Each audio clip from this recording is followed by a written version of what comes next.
Saludos desde Madrid y bienvenidos a Euronews Hoy. Ya hay acuerdo en la COP28. En la cumbre del clima han pactado iniciar una transición para acabar con los combustibles fósiles. Un logro histórico y sin precedentes según el presidente de la cumbre de este año, Sultan Al-Jaber. La Unión Europea califica de histórica la decisión. Para los ecologistas, el planeta sigue tocado pero no hundido. Mientras, Israel avanza en su ofensiva hacia el sur con una incursión terrestre en Han Yunis. El ejército israelí dice haber atacado a 250 objetivos de Hamas en duros combates en Gaza. En Ucrania, Rusia ha lanzado sobre Kiev y Avdiivka decenas de ataques en un día, justo cuando el presidente ucraniano, Volodymyr Zelensky, sale de Estados Unidos sin lograr que los republicanos desbloqueen los fondos de ayuda que el país necesita. Los argentinos afrontan su primera jornada tras el anuncio de un plan de choque para combatir la hiperinflación por parte del nuevo ejecutivo de Milei. Aquí en España han estado pendientes de la sesión de balance de la presidencia española de turno de la Unión Europea, en la que el presidente del gobierno, Pedro Sánchez, y el líder independentista, Carles Puigdemont, han coincidido físicamente y donde la oposición le ha reprochado el pacto de la ley de amnistía. Vamos con otros titulares de la jornada. La Asamblea General de la ONU vota por abrumadora mayoría a favor de exigir un alto el fuego humanitario en Gaza. Se registran 153 votos a favor. El gobierno británico salvó este martes su plan para deportar inmigrantes a Ruanda pese a la rebelión del ala dura de su partido conservador. Tras una noche de intensas negociaciones, los líderes de la COP28 acuerdan comenzar una transición con el fin de dejar atrás los combustibles fósiles. Sin embargo, el borrador presentado no se refiere específicamente a la eliminación progresiva de los combustibles fósiles, algo que más de 100 países habían solicitado. En su lugar, pide una transición hacia el abandono de los combustibles fósiles, de forma que el mundo alcance unas emisiones netas nulas de gases de efecto invernadero en 2050. Pero la reducción de las emisiones es más urgente en esta década. En el acuerdo se pide al mundo que alcance el punto máximo de su contaminación por carbono para el año 2025. La organización de la COP28 presenta sus conclusiones como un compromiso viable, pero muchos participantes en la cumbre sobre el clima destacan sus deficiencias, particularmente en la falta de claridad deliberada con respecto al abandono de los combustibles fósiles. Está claro que a mucha gente aquí le hubiera gustado un lenguaje más claro sobre la necesidad de empezar a reducir los combustibles fósiles en esta década crítica, pero sabemos que se trataba de un compromiso entre muchas partes. Las pequeñas naciones insulares que están entre las amenazadas de desaparición por el cambio climático, como es el caso de Samoa, dejaron clara su decepción con la declaración final. Hemos llegado a la conclusión de que el cambio de rumbo no está asegurado. Hemos mantenido el mismo rumbo, como de costumbre, cuando lo que realmente necesitamos es un cambio exponencial en nuestros actos y en el apoyo que necesitan. La ministra de Exteriores de Alemania, Annalena Baerbock, dijo entender las preocupaciones de las islas, pero lo relativizó al asegurar que para la Unión Europea el acuerdo de la COP28 era solo el punto de partida. Más de 100 países reclamaron que se mencionara explícitamente en el texto final la eliminación gradual de los combustibles fósiles. Frustración compartida por los activistas climáticos que lo reclamaron durante toda la COP28 en Emiratos.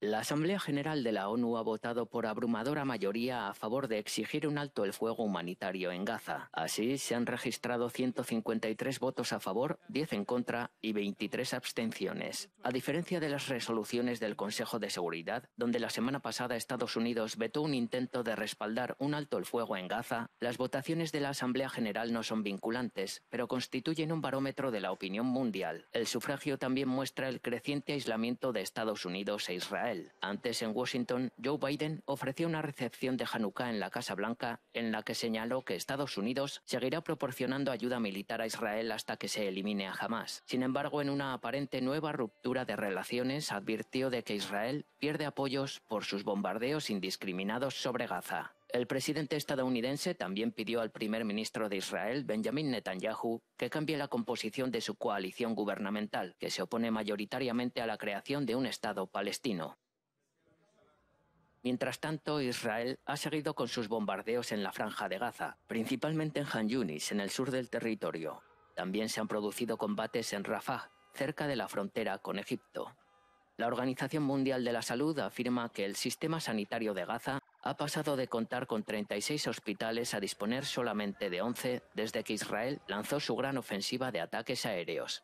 El Ministerio de Sanidad de Gaza, dirigido por Hamas, indica que las fuerzas israelíes han matado a más de 18.200 personas en la franja de Gaza y que hay alrededor de 50.000 heridos. Alrededor de 50 heridos y varios edificios dañados en un ataque ruso con misiles contra Kiev. Se trata de la segunda acción de este tipo que se lleva a cabo esta semana. 18 de las personas heridas, entre las que hay 2 niños, han tenido que ser hospitalizadas. Las autoridades locales afirman que una decena de misiles balísticos han sido destruidos por las defensas aéreas ucranianas. Que me escuche ese Putin, ese Medvedev, ese gobierno de Rusia. ¿Qué están haciendo? ¿Qué les pasa en sus cerebros? ¿Qué les pasa en sus cabezas? ¿Existe siquiera una sola circunvolución para que hoy, en el siglo XXI, puedan montar tal lío y lanzar cohetes a los ucranianos? Era un país hermano. Es un país vecino. En la madrugada del domingo al lunes, Rusia lanzó contra Kiev un total de 8 misiles balísticos que fueron derribados en su totalidad por las defensas aéreas ucranianas. En Kiev los ucranianos pueden derribarlos, pero son vulnerables a ellos en el resto del país. El presidente de Ucrania, Volodymyr Zelensky, llegó el martes a la Casa Blanca en Washington para intentar salvar un paquete de ayuda estadounidense de más de 60.000 millones de dólares para financiar la guerra con Rusia. El presidente de Estados Unidos, Joe Biden, ha instado a los diputados y senadores del país a que aprueben los fondos lo antes posible, pero los republicanos bloquean la ayuda, vinculando cualquier acuerdo con la seguridad interna estadounidense en la frontera con México. Sin financiación suplementaria, estamos llegando rápidamente al final de nuestra capacidad para ayudar a Ucrania a responder a las urgentes demandas operativas que tiene. Putin confía en que Estados Unidos no cumplirá con Ucrania. Debemos demostrarle que se equivoca. Es muy importante que a finales de este año podamos enviar una señal muy fuerte de nuestra unidad al agresor y la unidad de Ucrania, América, Europa y todo el mundo libre. Antes de reunirse con Biden, Zelensky se reunió con el nuevo presidente del Congreso estadounidense, Mike Johnson, quien tras el encuentro afirmó que Estados Unidos está con él, pero que no van a aprobar el paquete de ayuda sin condiciones. El pueblo estadounidense defiende la libertad y están en el lado correcto de esta lucha. He pedido claridad a la Casa Blanca desde el día en el que me convertí en presidente de la Cámara. Necesitamos una articulación clara de la estrategia para permitir que Ucrania gane. La administración de Biden está pidiendo miles de millones de dólares adicionales sin una supervisión adecuada, sin una estrategia clara para ganar, y no da las respuestas que creo que se le debe al pueblo estadounidense. A cambio de apoyar la financiación para Ucrania, los republicanos exigen a Biden más medidas que hagan frente al aumento de la inmigración ilegal en la frontera entre Estados Unidos y México, específicamente una reforma del sistema de asilo.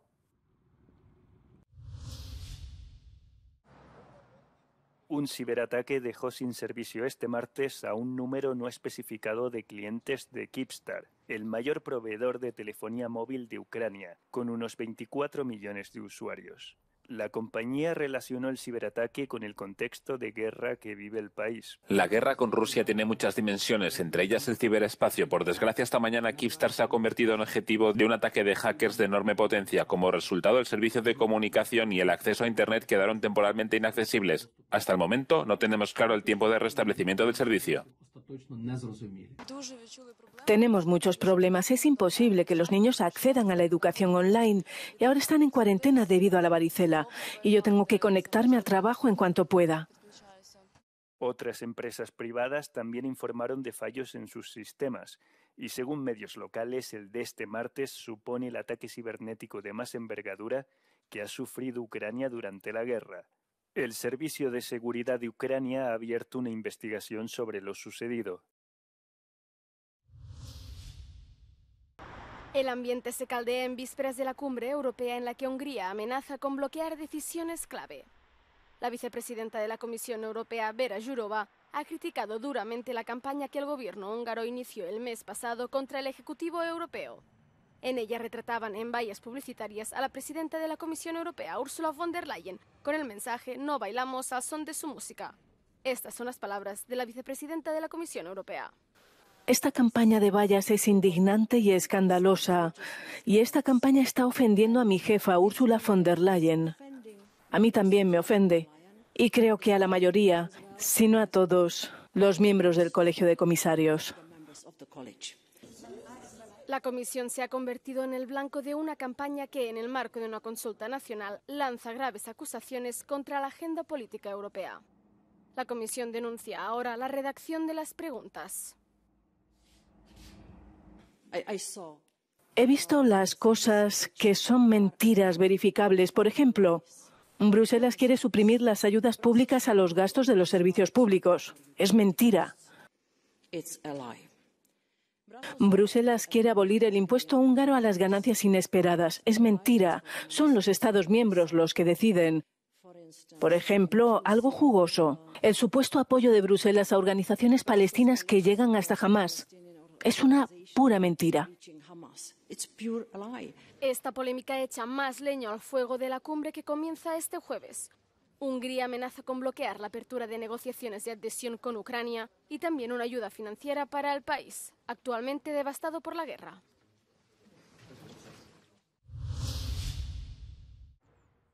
Tras años de polémicas, las autoridades de Bulgaria comienzan a desmantelar el monumento del ejército soviético en el centro de Sofía. La razón formal del desmantelamiento es el mal estado de las esculturas de bronce que lo componen, que corren el riesgo de derrumbarse. Pero el proceso se aceleró tras la invasión rusa de Ucrania el año pasado y conlleva un fuerte simbolismo. De hecho, la iniciativa encontró la resistencia de grupos socialistas y de la formación ultranacionalista prorrusa Renacimiento. Argentina devalúa su moneda un 50% y recorta el gasto público. Con estas medidas, el nuevo gobierno pretende estabilizar la macroeconomía y evitar la hiperinflación. El presidente Javier Milei afirma que en Argentina, después de tantos años de oscuridad y ocultismo, va a salir la luz. La medida más contundente modifica el tipo de cambio, que pasa de 400 pesos por dólar estadounidense a 800 pesos por dólar. Vamos a estar durante unos meses peor que antes, particularmente en términos de inflación. Y lo digo así porque, como dice el presidente, es preferible decir una verdad incómoda que una mentira confortable. El FMI apoya unas medidas que los argentinos reciben con total rechazo, con una mezcla de impotencia y esperanza o con resignación. Creo que va a aumentar la pobreza y va a ser mucho más difícil la situación. No estoy de acuerdo con ninguna de las medidas ni con las ideas del nuevo gobierno, para nada, no, estoy totalmente en contra. Son medidas que tienen que tomar para poder salir de toda esta crisis que estamos. Si ya tuvimos tanto tiempo en crisis, que estemos un tiempito más para poder salir adelante, me parece que, bueno, aguantamos el golpe. Actualmente en Argentina, alrededor del 40% de la población vive por debajo del umbral de pobreza. El nuevo primer ministro de Polonia, Donald Tusk, prestó juramento este miércoles en un acto que marcó el comienzo oficial de una nueva era para Polonia tras 8 años de gobernanza populista. El nuevo ejecutivo quiere restaurar las relaciones con Bruselas que se vieron afectadas por las repetidas violaciones del Estado de Derecho del gobierno anterior. Señor presidente, quiero decir que he recibido con extraordinaria alegría la disposición del presidente a cooperar plenamente. Todo aquel que sin excepción quiera actuar de acuerdo con las palabras del juramento que hemos hecho hoy aquí, será nuestro aliado, independientemente de su procedencia y de la función que desempeñe. No hay asunto más importante para nosotros que el bien de la patria y la prosperidad de nuestros ciudadanos. Uno de los primeros retos del nuevo gobierno europeísta será la elaboración y aprobación de los presupuestos en menos de 2 semanas, así como la puesta en marcha de importantes reformas institucionales. El primer ministro británico Rishi Sunak salvó este martes su plan para deportar inmigrantes a Ruanda, pese a la rebelión del ala dura de su partido conservador que amenazaba la continuidad del propio ejecutivo. Los síes a la derecha, 313. Los noes a la izquierda, 269. El gobierno británico asegura que el plan está diseñado para disuadir a los inmigrantes de cruzar el Canal de la Mancha, algo que Sunak y su gabinete han convertido en una de sus principales prioridades.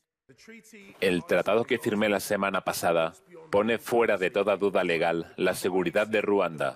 Proporciona la base para poner fin al carrusel de desafíos legales que han puesto en duda la voluntad del Parlamento y frustrado esta norma, esta casa y el deseo del pueblo británico. En una publicación en X, el primer ministro británico dijo que deben ser los británicos los que deciden qué personas pueden venir a su país. Mientras tanto, un inmigrante se ha quitado la vida a bordo del buque BB Stockholm. El gobierno británico utiliza la embarcación como un centro para aquellas personas que todavía esperan el resultado de sus solicitudes de asilo. El buque, que comenzó a recibir los primeros solicitantes de asilo en agosto, tiene capacidad para hasta 500 hombres. Decenas de miles de eslovacos salieron a las calles el martes para protestar contra la reforma del Código Penal del gobierno del populista Robert Fico, con la que se pretende liquidar la Fiscalía Anticorrupción. Es la segunda jornada de protestas tras la presentación de la ley que el gobierno eslovaco quiere tramitar por vía de urgencia. La Fiscalía Anticorrupción tiene actualmente a su cargo 10 casos de corrupción que afectan a políticos de la formación gobernante y supervisa investigaciones contra oligarcas sospechosos de corrupción, delitos fiscales y acoso de periodistas. Un golpe de la Fiscalía alemana contra la extrema derecha. 27 integrantes de una célula han sido acusados de preparar un golpe de Estado casi un año después de que el grupo fuera desmantelado y sus miembros detenidos. La Fiscalía concluyó que a finales de julio de 2021, que el grupo impulsado por la ideología ultra de Ciudadanos del Reich creó una organización que niega la legitimidad de la República Federal de Alemania. Según la acusación fiscal, estaban dispuestos a irrumpir en la Cámara Baja del Parlamento alemán en Berlín, detener a los diputados y derrocar el sistema. Han pasado casi 10 años desde que salió el último tren nocturno que conecta Berlín con Bruselas y París. Ahora vuelve a funcionar. La cooperación entre las compañías ferroviarias alemana, austríaca, francesa y belga allana el camino hacia una Europa más respetuosa con el clima. Nos alegramos de que después de 9 años vuelva a haber un tren nocturno a París. Luchamos mucho por ello desde la asociación Vuelta a la Vía y ahora estamos aquí y podemos acompañar la salida del primer tren. La demanda inatendida de coches cama en los trenes que unen las principales capitales europeas ha provocado que la línea Berlín-Bruselas-París tenga todos los trenes completos con semanas de antelación. También hay que ver los vagones, especialmente aquí en esta nueva ruta, para tener trenes más modernos y ser competitivos con otros proveedores. Pero creo que con la nueva marca Nightjet en Austria van por buen camino. Deutsche Bahn ha sufrido del deterioro que acompaña la falta de inversión y el desinterés por el servicio público. Por eso los ferrocarriles austríacos superan con creces en la calidad de los vagones a los alemanes. Fue un viaje bastante agradable. Es bastante cómodo no tener que preocuparse de coger vuelos ni nada por el estilo. La única desventaja es que de vez en cuando se retrasa un poco, como hoy. De aumentar los viajeros, las empresas ferroviarias se verían obligadas a mejorar infraestructuras y servicios, como explica nuestra corresponsal en Berlín. Me acosté en Berlín y me desperté en Bruselas. Este año han vuelto los trenes con coche cama. Con el cambio climático en todos los titulares, las compañías ferroviarias planean rutas para conectar varias capitales europeas entre sí. ¿Pero será suficiente para que al viajar sea el viaje más que el destino?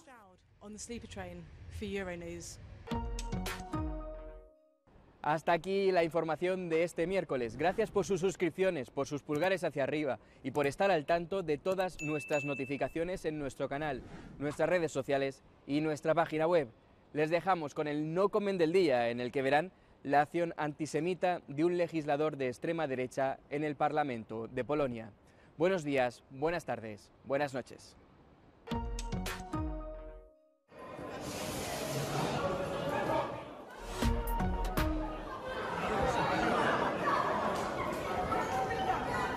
pośle, co pan zrobił?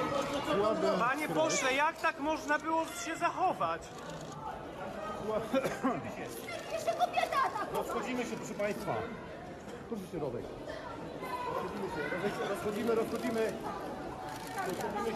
Odejdźcie stąd, bo się musi wietrzyć, odchodzimy.